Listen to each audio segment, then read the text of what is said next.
দর্শক এই মুহূর্তে কল্যাণপুর বাস স্ট্যান্ডে আছেন সহকর্মী ইয়াসিন রানা। আমরা এখন সরাসরি চলে যাচ্ছি তার কাছে। রানা, ঘরমুখো মানুষের চাপ কেমন দেখছেন? বাস কি ঠিক সময় ছেড়ে যাচ্ছে? আমাদেরকে একটু বিস্তারিত জানান।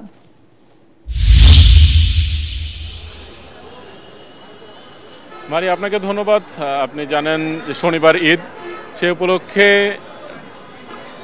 পরিবারের সদস্যদের সাথে ঈদ করার জন্য ঢাকা ছাড়ছেন সাধারণ মানুষ। পরিবারের সদস্যদের সাথে ঈদ করার জন্য এই সময়টাই মূলত আসলে বেছে নেন অনেকেই। অন্যান্য সময় আসলে তারা সময় সুযোগ পান না তেমন।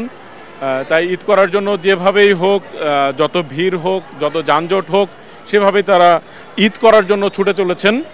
আপনি জানিয়ে রাখছি, আমি আছি এই মুহূর্তে রাজধানীর কল্যাণপুর বাস স্ট্যান্ডে। এইখানে আপনি দেখতে পাচ্ছেন যে আমার পিছনে ডানে বামে শত শত মানুষ অপেক্ষা করছে তাদের গ্রামের দিকে যাওয়ার জন্য। অনেকগুলো বাস এর জন্য তারা যে ওয়েট করছেন ৩-৪ ঘন্টা ধরে, বাস আসলে আসতে পারছে না। এছাড়া অনেক যাত্রী আছেন যারা টিকিট কাটতে পারেননি, টিকিটের অপেক্ষায় আছেন, টিকিট না পেয়েও এখানে অপেক্ষা করছেন। মারি, আপনাকে একটি বিষয় জানিয়ে রাখছি, আমরা বিভিন্ন মাধ্যমে জেনেছি, গুগল ম্যাপের মাধ্যমে জেনেছি, এখানে কল্যাণপুর থেকে শুরু করে সাভার আমিনবাজার পর্যন্ত অনেক যানজট রয়েছে। এছাড়া আবদুল্লাপুর থেকে শুরু করে গাজীপুর চৌরাস্তা পর্যন্ত প্রচণ্ড যানজট রয়েছে, যার কারণে ঢাকার বাইরে থেকে বাস ঢাকার মধ্যে ঢুকতে পারছে না এবং ঢাকা থেকে সময় মতো তারা বাসগুলো ছেড়ে যেতে পারছে না। আপনাকে আরেকটি বিষয় জানিয়ে রাখছি, যেসব ট্রাক গরু নিয়ে ঢাকার মধ্যে প্রবেশ করেছে সেসব ট্রাক যাত্রীরা সেসব ট্রাকে যাচ্ছেন।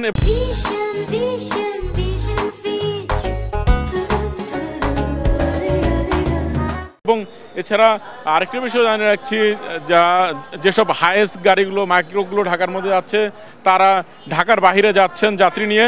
এখানে যাত্রীরা যে অভিযোগগুলো করছেন যে ঢাকা থেকে যেসব রাস্তার রাজশাহী কিংবা রংপুর এবং উত্তরবঙ্গের দিকে মানুষ এখান থেকে বেশি যাচ্ছে, সেখানে ভাড়া 1.5 থেকে 2 গুণ পর্যন্ত তারা ভাড়া বেশি নিচ্ছেন। আমরা কয়েকজন যাত্রীর সাথে কথা বলেছি, তারা ঠাকুরগাঁও যাবেন, তাদের সাধারণ ভাড়া হলো 1100-1200 টাকা নন এসিতে। সেই বাসগুলোর টিকিট যারা কাটছেন একটি দুইটি, তাদের ভাড়া মূলত 2200-2500 টাকা রাখছেন এবং বেশিরভাগ যাত্রী বাসের টিকিটও পাচ্ছেন না। এছাড়া আমরা এখান থেকে মাইক্রোবাসের কিছু সার্ভিস আমরা দেখতে পাচ্ছি, তারা মাইকিং করে এখান থেকে যাত্রী তারা নিচ্ছেন।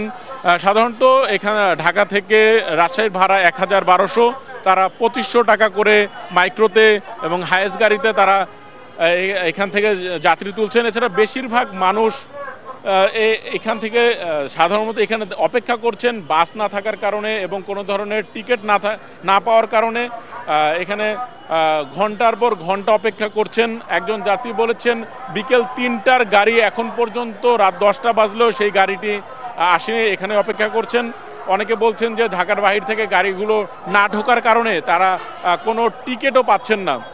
ফলে আনন্দ এবং দুর্ভোগ দুই মিলেই ঢাকা থেকে তারা সাধারণ মানুষ পরিবারের সাথে ঈদ করার জন্য তারা গ্রামে ছুটে চলেছেন। মারিয়া, এই ছিল কল্যাণপুর বাস স্ট্যান্ড থেকে ঈদ যাত্রার সর্বশেষ অবস্থা। রানা, আপনাকে ধন্যবাদ।